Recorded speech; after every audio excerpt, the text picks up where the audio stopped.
So thank you very much for having me, and thanks to all the sponsors for making this happen. This is actually the first time that I've attended the London Perl workshop in what I claimed was 15 because it sounded nice, but it's actually about 17 years in the Perl community. Although I have, of course, been to conferences in London, just not to the London Perl workshop. So it's lovely to be here.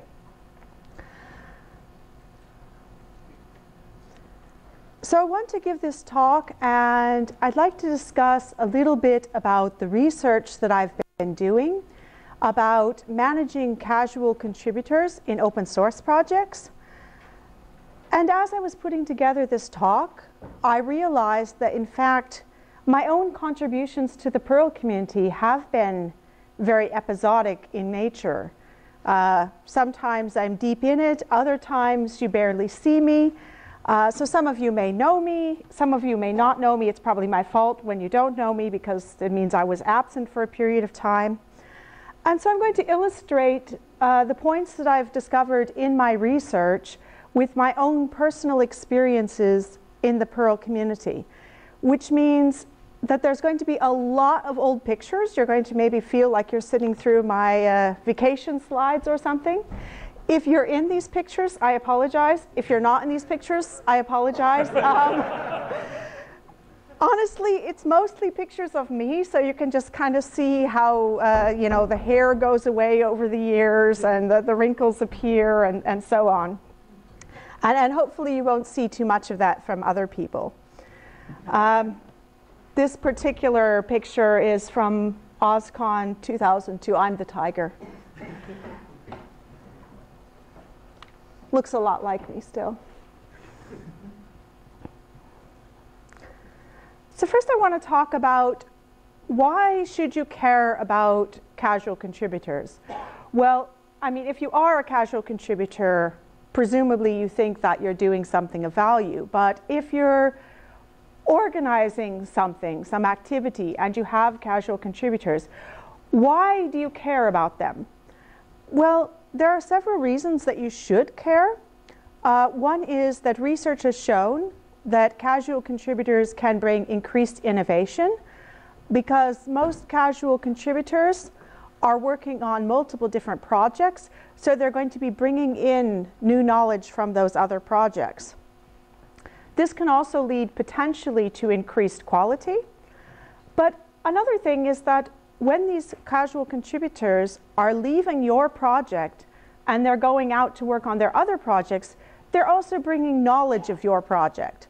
So when somebody says, well, what's a good tool to do this? A person can mention what they've been doing with you.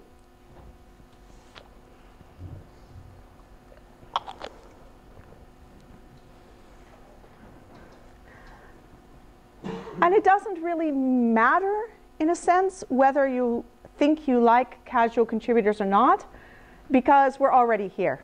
Every project has a lot of casual contributors, whether you're aware of it or not.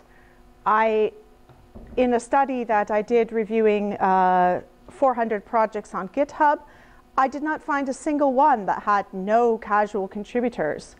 So we're all around you already. And people are working in all sorts of different activities. So with the GitHub research, I looked entirely at code contributions. But we see people here in this room doing all kinds of other activities. So I won't pick on anybody in particular, but somebody is maybe helping doing videoing at a conference, or working at a desk, or helping out in some other way by baking some treats for us to eat. And this is still a form of casual contribution that helps the community. So when you think about it, if you think of all the activities that people are engaged in, then you realize that casual contributors are all around you, and probably you are one, if not in Perl, in some other type of project. So this brings me to a key point, which is that people who are casual are not necessarily uncommitted to your project. And that's the reason that I prefer the term episodic to describe the way in which people will move in and out of the project, because casual sort of sounds like people don't really care. And it's true. I mean, some people don't really care. They're just doing something because they need something done, they need something fixed. But a lot of people aren't like that. A lot of people are, in fact, devoted. They just have other things happening. So considering myself, I was a member of the YAPC Europe Foundation that decides where the YAPC Europe conferences will be held, reviews applications, provides that sort of support. I was a member of the YAPC Europe Foundation from probably, I think, 2003 or so until 2016. And the last time I had attended a Perl conference was 2007. I just couldn't quit. I mean, I offered to quit every year if people didn't want me. And I realized I wasn't doing that much. I was working on a framework to evaluate the conferences, and I was trying my best to consider the conferences, but I really wasn't doing anything else, and I felt quite guilty about that. And yeah, finally they let me quit. But the point was that I still felt like I was part of the Perl community. I mean, I really feel as if I've been a member of the Perl community for 17 years, even though some of you have never seen me because I have not been attending that many conferences for the last 10 years.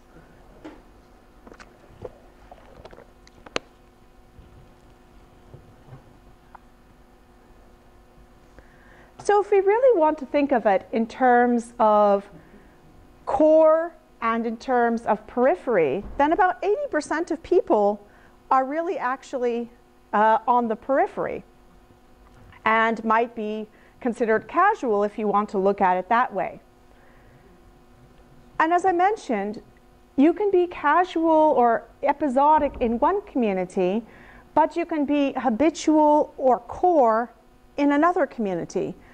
So every time, for instance, that you notice that, for instance, your CPAN module is packaged and there's an error in that, and you work with the package maintainer to say, solve that in a particular distribution, then you're actually, in a sense, an episodic contributor to that distribution. And how many times have you used a tool and filed a bug report? And I don't mean just, this doesn't work, but actually taken the time to write a proper bug report that allows people to solve the problem.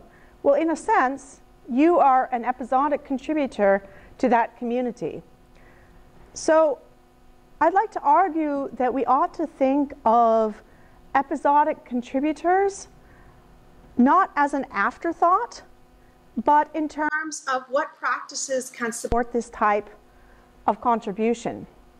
And the good news is, in my research, I found that a lot of the practices that will work for casual contributors will also work for habitual contributors, which, well, sounds pretty obvious since we already have casual contributors, but many people claim that's a lot of what research is, figuring out what's already obvious. And indeed, I'm having a lot of trouble getting some of this stuff published because everybody reads it and says, yeah, that's really obvious. And I say, well, yes, but nobody ever said it before. It just looks obvious because I finally wrote it down. But that's a completely different problem that I'm having, totally unrelated to this particular talk. So I'd like to introduce this framework, which seems to have lost most of its color there. This is a framework that is used for understanding the motivations for episodic contributors to continue to participate. It's originally drawn from some research on people who participate in cancer runs. But my initial survey results suggest that a lot of this is also applicable to open source contributions. So it's effectively divided into three parts. On the left, you have the antecedents. So these are the feelings and the things that happened to the person before they encountered your community, or at the very first moment that they dealt with your community. Experiences are what the person experienced as a result of interacting with your community. So that's after they've been there a little while. And the consequence here that we're interested in is the intention to remain a member of the community. And I want to be really clear that I'm not talking about necessarily becoming habitual. Somebody could still remain episodic, but their intention to continue coming back to the community. So as you can see, most of these have a positive impact, except for motives which has mixed, because I'm talking about different motives.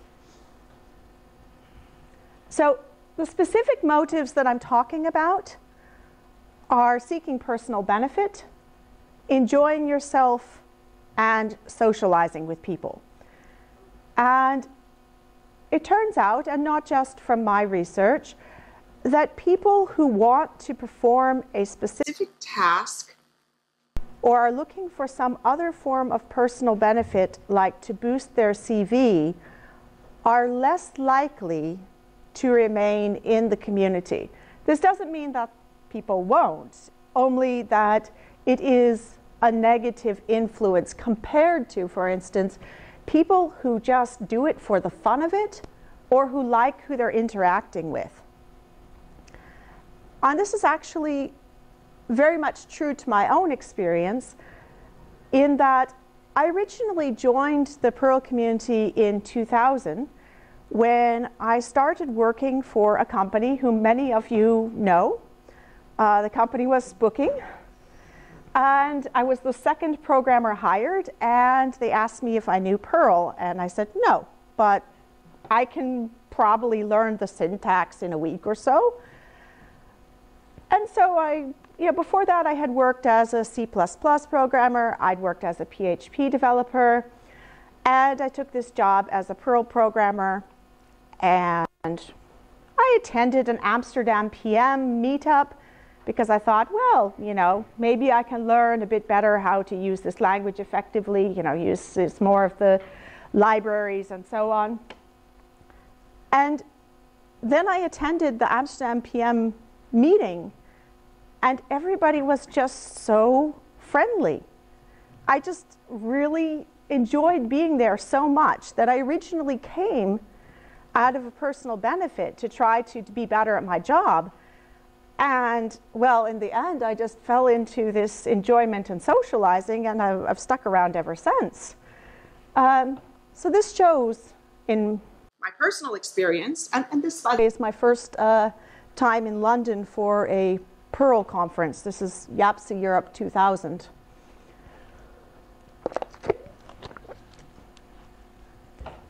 But this shows an example of how the socializing and the enjoyment can be what keeps somebody around. I'm not working as a software developer anymore, so my personal benefit is pretty much gone, but I'm still here because I really enjoy interacting with so many people in the community.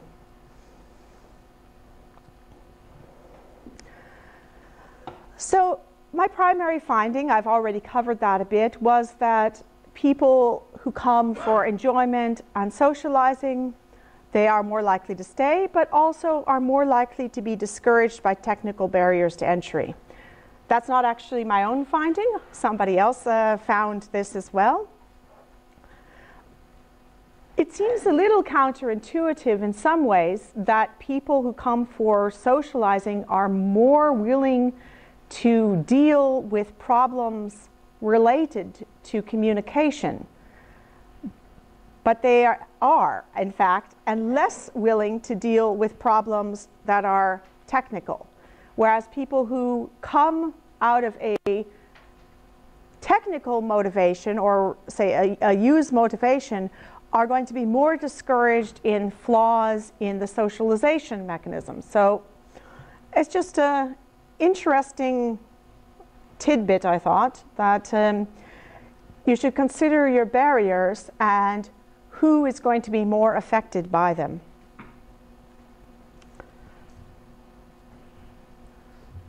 So the second thing I want to talk about is social norms. And social norms I'm talking about here are purely. How do the people around you, the people that you interact with in daily life, feel about your participation in open source software or Perl? Do they think it's a good thing? Do they think it's a bad thing? Do they really not think about it at all? You would think possibly that the latter is true, and that therefore it's not much of a factor when it comes to open source communities. And in a sense, this is true. It does matter less than, for instance, if you're contributing, working in a hospice, or if you're picking up rubbish in the streets. The average person is much more likely to have an opinion about these kinds of volunteer activities than they are about you working in a Perl community. However, what I did find was that it is a factor in one way in open source communities. And again, it turned out that my personal life has an illustration for that. So in 2006, I started writing Perl 6 summaries of the mailing list. And I did that for, I think, 2 years. And did I ever use Perl 6 during this time? No. Have I, in fact, ever written a single line of Perl 6? The answer would be no, I have not. I'm sorry, Liz. But why did I do it? Well, because Chromatic asked me if I would do it. And so I did. And this is one thing that I found out in my research, is that volunteers, and it looked to be especially people who are contributing in a non-code way, so say writing a summary or participating in preparing food for this conference, are very responsive to being personally requested by people that they know. So several people that I interviewed had never been involved in open source software, but for instance, they had skills in conference organization or something similar, and a partner or a friend said, hey, why don't you help out with this? And so they did, and they're still helping out. So while we think that social norms might not be a big factor in what we do, I'd like people to consider that actually maybe it can be a little more of a factor than you think. And you might think back at the things that you might have done because somebody asked you, and consider that it might be possible that if you want something done, if you talk to somebody specifically, you might be able to persuade them.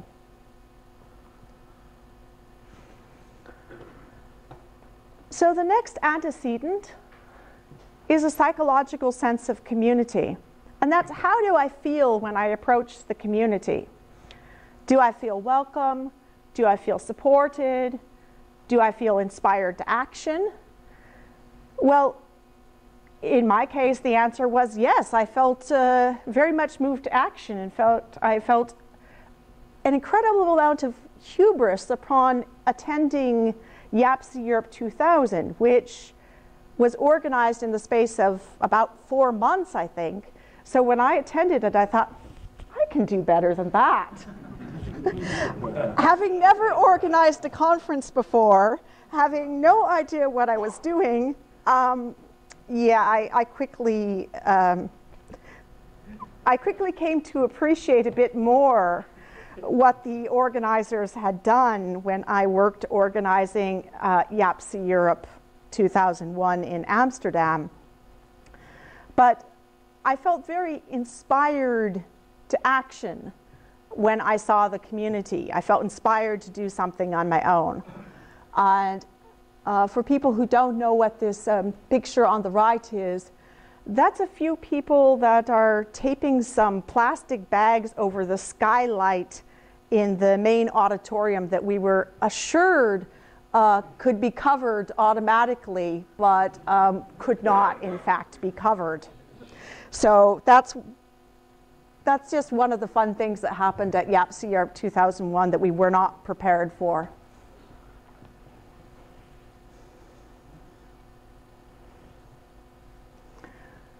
So in my own research, one of the things that was mentioned most commonly by people was a sense of inclusivity. And this is perhaps a bit of a buzzword these days, but in fact, people really did say, this is one of the main reasons that I stay in my community. So I also spoke with somebody in the Perl community, and they talked about how much friendlier the community has gotten over the years. I mean, I always felt that it was friendly, but they talked that there just wasn't as much RTFM. There was a lot more of helping people through things. I think there was a talk on this topic at the last YAPC Europe as well. So I think the Perl community is doing the right thing in this way. But this was mentioned as one of the key factors for making episodic contributors feel welcome in a community.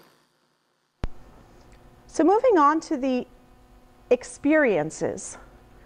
One of the experiences is satisfaction, and that's, do I feel appreciated? Do I have fulfilling relationships in this community? Do I enjoy the work? Is my work used? Is it useful? So it's about whether my experience matched my expectations.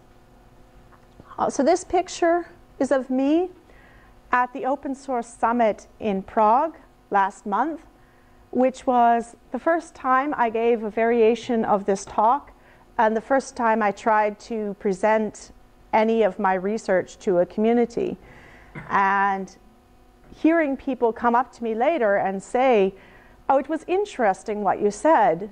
Well, obviously that's great, because the kind of research that I do, I'm doing it because I really still care about open source communities. I still care about open source, even though I'm no longer working as a software developer. And I want to feel that I'm actually doing something that matters, something that people can use, not just, you know, wasting my time, wasting everybody that I talk to their time. So that's a key part as well. And when I asked people about all the different reasons that they stay in communities, we're talking here still about episodic contributors, satisfaction was the key point. People having experiences that matched their expectations, feeling that their work was useful, feeling that they were appreciated. This really can't be overstated. This is what makes people stay ultimately. If you ask them for a single reason, this will be what they say. And the final part of this model is organizational commitment. This is to the extent to which you identify with the community and its goals.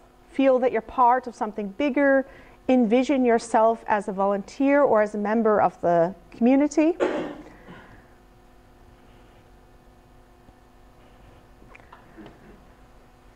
And my finding here was kind of interesting, that the people who are talking about their involvement, and I don't mean talking here, like in a conference or something, but I mean talking to your friends, your colleagues, your relatives, just talking about it, are the people that are most likely to want to remain. Now, I cannot say there's any causality here. I really don't want to speculate on that.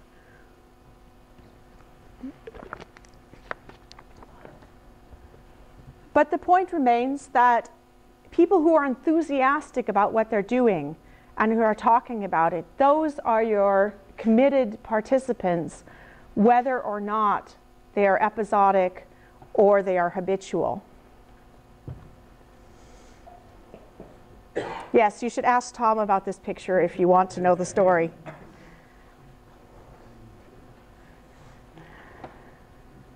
So, are you a community manager? Do you have a project, or are you looking more broadly at, say, your own local Perl mongers group or organizing a conference or Perl in general.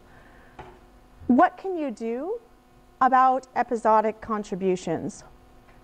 Well, first you have to decide what your objectives are. I mean, I don't know. Do you want to have more episodic volunteers? Do you want to more effectively incorporate the work that you have? Do you want to drive them all away? I can't help you with that. But the point is, obviously, any kind of a plan, you begin by first deciding what your objectives are. And I can't really help you with that because it really depends on what your goals are.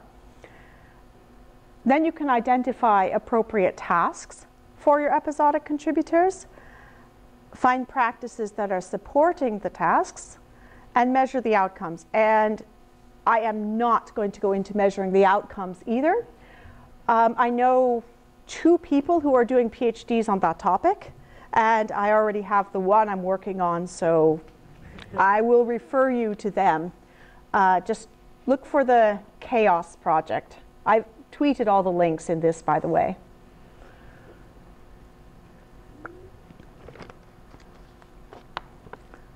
So when it comes to identifying appropriate tasks, one way that you might choose to look at this is by considering that you have generalists and specialists.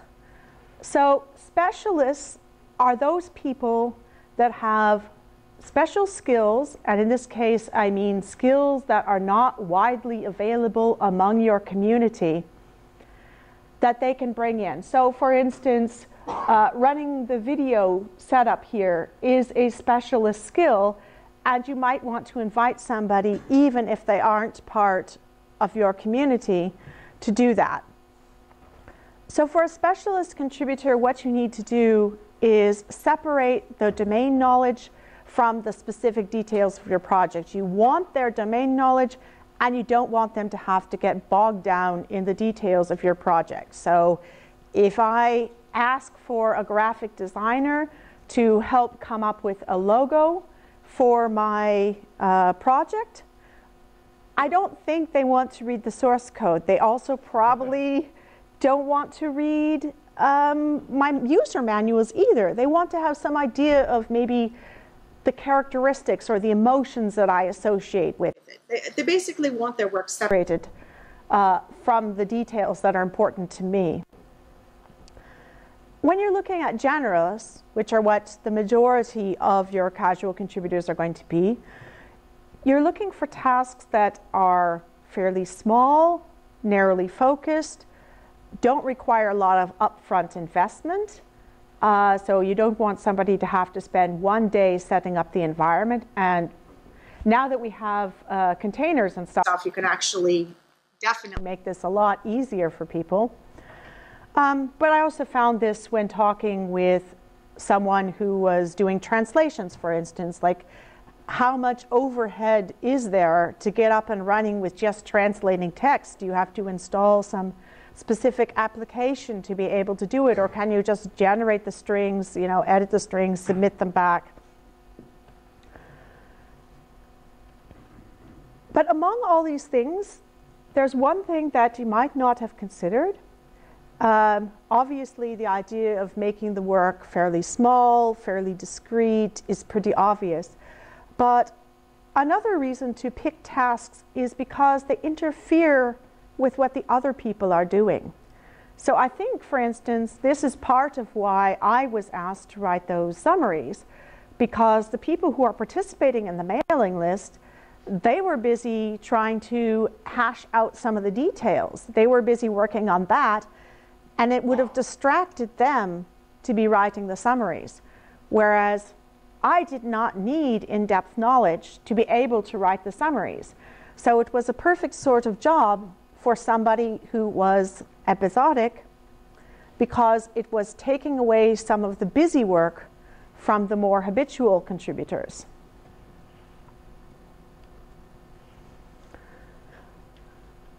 So for choosing practices to support the goals, I came up with a few, but they're all fairly well-known practices. There may be more practices that we don't know about yet. I'm going to give a few examples, but as I mentioned, these are things we're already doing. A lot of them apply to habitual contributors as well. And I see you're getting a picture of yourself. Has the plan failed then? Yes. So what I would suggest is taking what I have mentioned about the factors that lead to retention.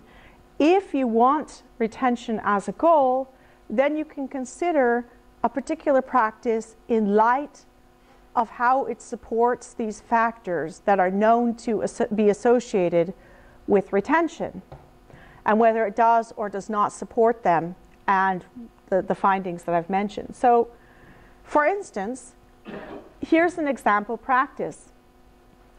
Encourage people to talk about their participation, because we've seen that personal invitation encourages new people to join. And we've also seen that the people who are willing to talk are among those who want to remain. And you can make it easier for people as a community organizer. You can make it easier for people to do this. For instance, if you have crafted some tweets that people can easily retweet, or suppose you have the outline of a presentation that somebody can pick up and give in a completely different context, like, say, in a local library. So you can do things to support people in talking to others.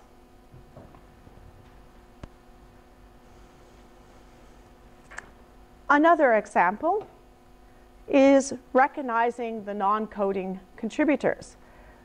One reason for that is that, of course, people find immense satisfaction in feeling that they are appreciated, that their work is valuable. Another reason, of course, is that when people come and look at your community, they want to see, is this the community that I could belong in? And if the only people that you're mentioning are doing a certain type of work, you're probably going to discourage people that want to do another type of work from feeling like they could belong to your community. By the way, I would say that Perl is doing a very good job of this anyway, with things like the White Camel Award and recognizing other people. So, I mean, I'm here speaking right now. I was invited to speak here. Does anybody know how many modules I have? No. Correct! I have 0 modules. I did write one once. It was a wrapper to somebody else's module because I thought it lacked some sensible defaults. And, well, the person agreed with me and incorporated it into his own module. That's the one module I ever attempted to write, and yeah, I still feel very much a part of this community, to the point that I'm focusing my research on, to the point that I organized conferences and so on. But yeah, I mean, if I felt that people were looking down on me for the fact that I have not written a module, I would probably have a very different impression.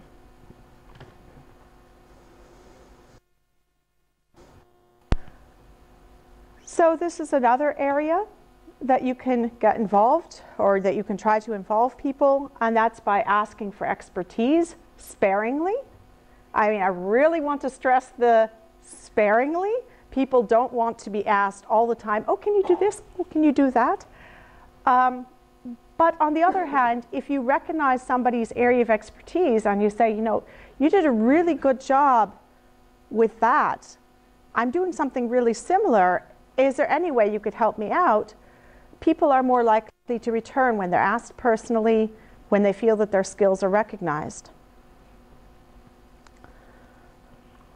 So if you're managing a community, and you have other suggestions on how to manage casual contributors, or if you think everything I've said is complete rubbish, please contact me, because I am doing the next phase of my research right now, where I'm trying to put together a panel of community managers to come up with what a plan for managing episodic volunteers would look like.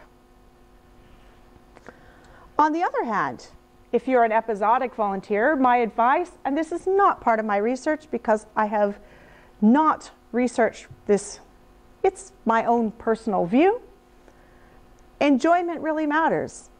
Make sure that you're doing something that you enjoy. Also make sure that you're choosing appropriate tasks, things that you can actually complete. And if you can't complete something or you can't do it, admit it. Let people know, because there's nothing more frustrating than when you're depending on somebody to do something and then that person not only doesn't do it, but keeps claiming, in spite of all evidence, that they are going to do it. That's, I mean, as an organizer, that's really difficult. So accept that if you're an episodic contributor, you know that you have other constraints on your time. You have other things that you need to do, but that's no reason that you can't jump in and do something. Just be aware of your limits, and if you're feeling overburdened, then jump out again. Just make sure that you let people know what you're doing if they're depending on you. Also, if you're an episodic volunteer, I have a nice long survey for you. And I apologize, it is a long survey. This is the difference between academic research and marketing research, is that I have to validate everything that I'm asking you, and this is a bit of a long process. But I would beg of you, please take this survey if you haven't already.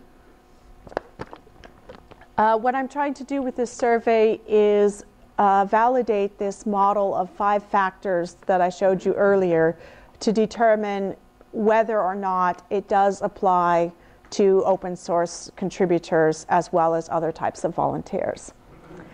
And I'm not going to be posting my slides because I have written an article recently that describes my research much better than my slides, which is really, as I mentioned, a collection of my old vacation photos. So I would recommend that if you're curious about my research and what I've spoken about, try this article here on the bottom. It was just published last month, and it goes into greater detail on different practices that can be employed and more on the model. And I have also tweeted all of these links this morning, and I'm of course happy to tell them to you if you contact me. So I'd like to thank you very much for attending. I lecture now routinely for a class of 60 students, and I have about 10 times more people attending this talk than my lectures. Yes, I usually have 6 students in my class. So it's, even if you were on your computer the whole time, it's just so much more rewarding to actually see you physically present than it sometimes is at my work. So thank you for coming very much to the conference, and I will be here for the rest of the evening if you want to ask me anything about my talk. And I also have time for questions if anybody has any questions.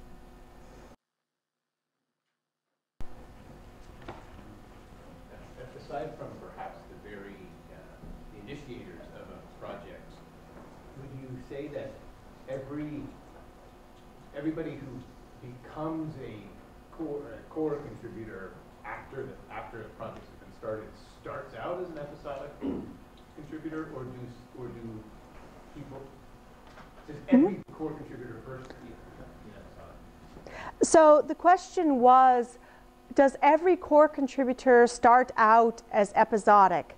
And this is not something I've researched, but fortunately my research involves reading lots of other people's papers. So I can tell you the answer to that.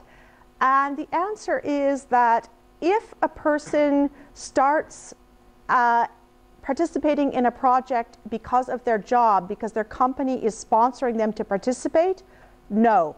They start right out and hit the ground running with a lot of commits.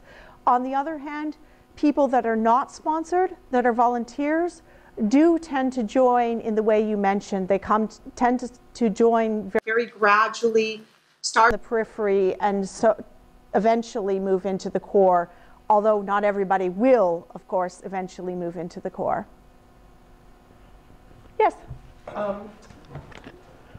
Do you have any information on what the effect is of the first response to a new contributor in terms of how quick the response is, what the tone of the response is, and then what the content is, kind of, yeah, great, we've merged your patch, or go away, that doesn't follow our house style, or that sort of thing. So the question was whether I know anything about how the first response to a new contributor matters.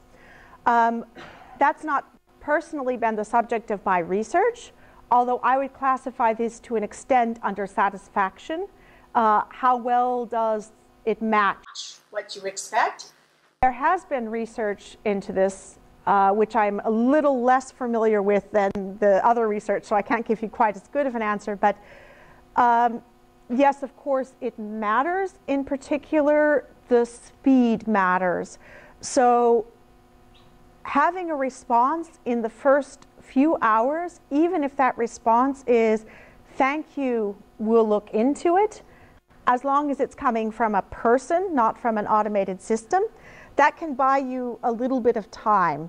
But in general, yes, people do want a quick response, and one of the reasons that people will tend to leave is when they don't get responses, or when their responses drag on for months or something. So yes, that does matter. Any other questions? So I've seen some people, maybe complain is the wrong word, but mention the fact that for a maintainer, sometimes the overhead of accepting small contributions from episodic contributors is more than the value of that contribution, because it has to be reviewed and so forth. What do you say to people who have that point of view, I guess? So that's a very common point of view. I was talking about people being concerned about the overhead that casual contributors have. And it's certainly one I remember, say, The Art of Community. It is the very popular view, and it's in part because of that that I was inspired to do my research. What I would say is, yes, sometimes people will cost you more time than you gain in benefit. And so you have to figure out for yourself as a community, what is my objective? So suppose my objective is to introduce these new contributors and get them to participate more frequently.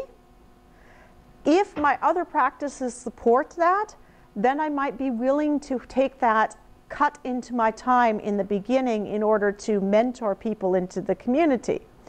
If, on the other hand, that's not part of my objective, and I would rather not receive that, then I should obviously align my practices accordingly. That all volunteer organizations struggle with, at what point do your volunteers cost more than they're bringing? Overall benefits that you hope to achieve, are you hoping to achieve more code contributions? Are you hoping to achieve dissemination of knowledge about your project? What do you want to achieve, and how much are you willing to spend to achieve it? So that would be what I would say. There is not something that needs to be figured out on a more individual basis. Following on from that, one of the things that surely drives people to contribute is that they found something that bugs them enough to overcome their inertia, to give, to want to make you, from a project owner point of view, sometimes it helps to step back and look at it from their point of view and say, this might not bug me, but it's clearly bugging somebody. And how many people are there out there it's also bugging you, haven't bothered to overcome the inertia to submit the patch or... Yeah, so the suggestion was to consider that for every one person that is being bothered by something that actually overcomes their reluctance to let you know about it, there might be many other people that are also bothered by the same thing, so you should try to put yourself in their shoes, if I'm paraphrasing correctly. The question then becomes, why are you maintaining this package anyway, to a degree? Yeah. Is it there for your benefit? Is it there for everything? I mean, the fact that you've bothered to put it out there implies that you expect other people to get benefit from it, and they may start using it in ways you don't expect. Very likely. Yes? A follow-up to my question, and to those, is there any, I guess you said you talked about measurements later, but is there a way to predict, how early can you predict whether somebody will become a more core contributor, or when are they going to go from just being a one-off that costs you one or two Z, that costs you? When do they reach the point of the overhead? So the question was, is there a point where you can predict whether somebody is going to be a one-off contributor or whether they're going to become a more regular contributor? Well, statistically speaking, you can predict that they're going to be a one-off contributor because a recent study showed that most projects have something like 90% of people only make one commit. So if they've made a second commit, they're already regular in a sense. But in terms of behavior that you can observe, this is one of the reasons that we try to develop these kinds of models, because it turns out the best possible way to predict somebody's behavior and their intention to remain is to ask them. So it turns out that people actually know what they're planning on doing, or better than we can observe. But it's also kind of difficult. You can't go around asking people, what are your intentions in making this commit? I mean, do you intend to take this further, or are you just toying with me? So, yes? But on that point, you can't directly ask them, but you could, in effect, present them with a choice. But because they know their own intention, they can self-select. So, for example, you could say, oh no, that's an interesting contribution.